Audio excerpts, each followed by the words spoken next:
The concept we talk about is inside out. And inside out is really thinking about from the end user perspective, not from the network provider perspective.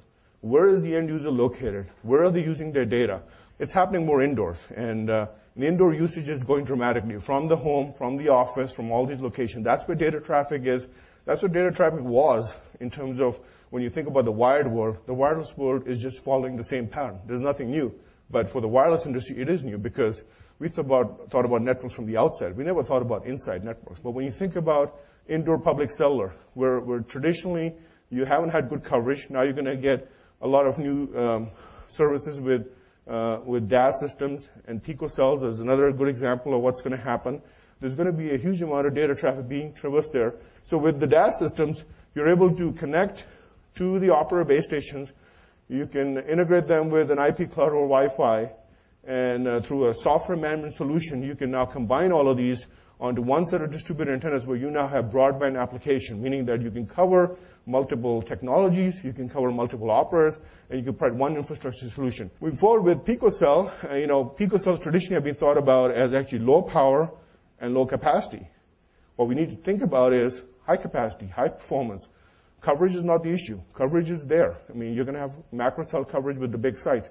How do you do coverage and capacity, high capacity? How do you make it super broadband? At the end of the day, a user doesn't care. He's on HSPA, LT, WiMAX. They care about their user experience and data rate, and always best connected if they're connected to a smaller cell site.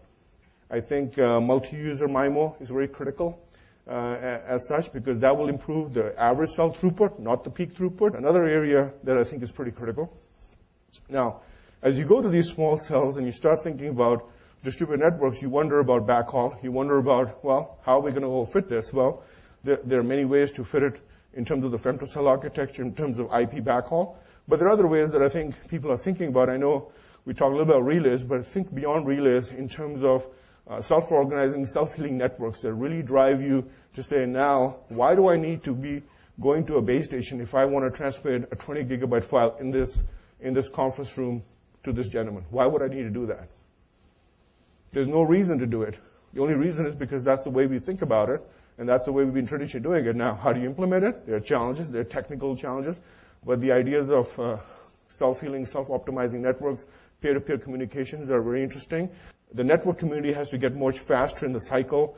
Right now, devices are coming in a couple of months cycle with new innovations. Networks are taking years. Networks need to be self-optimized and self-configuring, need to be optimized not only for the macro networks, but for the hierarchical networks I talked about. So there's a big effort in NGMN. There's a big effort in the industry.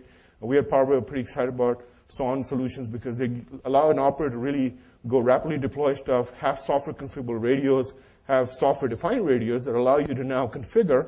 Because why would you want to worry about the fact that you're at 1.7 gigahertz today and you're at 2.5 tomorrow, or you have HSP or LT? Why does that really matter? At the end of the day, you need a broadband radio system, you need a broadband antenna system, you need a baseband solution that scales, and you need all of them interwork together. So we think that that's an exciting area of innovation.